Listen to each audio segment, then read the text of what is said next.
இதேபோல நேற்று தினம் காலியில் தேசிய மக்கள் சக்தியினுடைய உள்ளூராட்சி மன்ற தேர்தல் பிரசார கூட்டம் இடம்பெற்றது. அங்கு உரையாற்றிய ஜனாதிபதி பல விடயங்களை சுட்டிக்காட்டியிருக்கிறார். இன்றைய தினம் அது தொடர்பான செய்தி ஒன்று இன்றைய வீரகேசரி பத்திரிகையினுடைய உட்பக்க செய்தியாக இடம்பெடுக்கிறது. கிராமத்தின் அதிகாரத்தை தேசிய மக்கள் சக்திக்கு வழங்குங்கள், காலியில் ஜனாதிபதி கோரிக்கை என்பது அந்த செய்தியாக இடம்பெடுக்கிறது. ஊழலற்ற உள்ளூராட்சி மன்றங்களை தோற்றுவிக்க வேண்டுமானால் கிராமத்தின் அதிகாரத்தை தேசிய மக்கள் சக்தி அரசாங்கத்துக்கு வழங்க வேண்டும். செப்டம்பர் 21ஆம் தேதி அடைந்த வெற்றியை தக்க வைப்பதா அல்லது பழமை வாய்ந்த தோல்வியடைந்த தரப்பினருக்கு மீண்டும் வாய்ப்பை வழங்குவதா என்பதை மக்களே தீர்மானிக்க வேண்டும் என்று ஜனாதிபதி அன்ருகுமார் திசாநாயக்க தெரிவித்திருக்கின்றார்.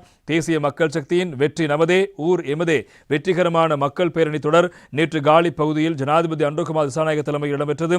இங்கு உரையாற்றிய போதே ஜனாதிபதி இந்த விடயங்களை சுட்டிக்காட்டியிருக்கிறார்.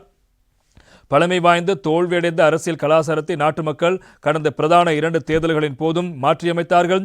நடைபெறவுள்ள உள்ளூராட்சி மன்ற தேர்தலில் நாம் வெற்றி பெறுவோம். ஊழலற்ற சிறந்த உள்ளூராட்சி மன்றங்களை தோற்றுவிக்க வேண்டுமானால் கிராமத்தின் அதிகாரத்தை தேசிய மக்கள் சக்தி அரசாங்கத்திற்கு மக்கள் வழங்க வேண்டும்.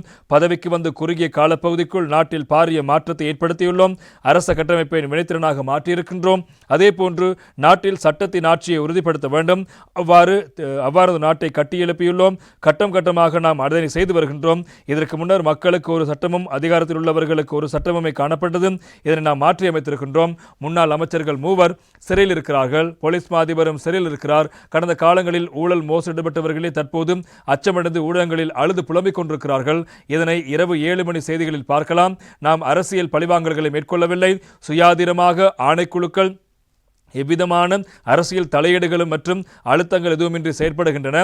அதேபோன்று குற்றவாளிகளை தண்டிக்கும் அதிகாரம் அரசாங்கத்துக்கு கிடையாது. போலீஸ் தரப்பு மற்றும் லஞ்ச ஊழல் விசாரணை ஆணைக்குழு முறையான விசாரணைகளை மேற்கொள்ளும். சட்டமாதிபர் திணைக்களம் வழக்கு தாக்கல் செய்யும்.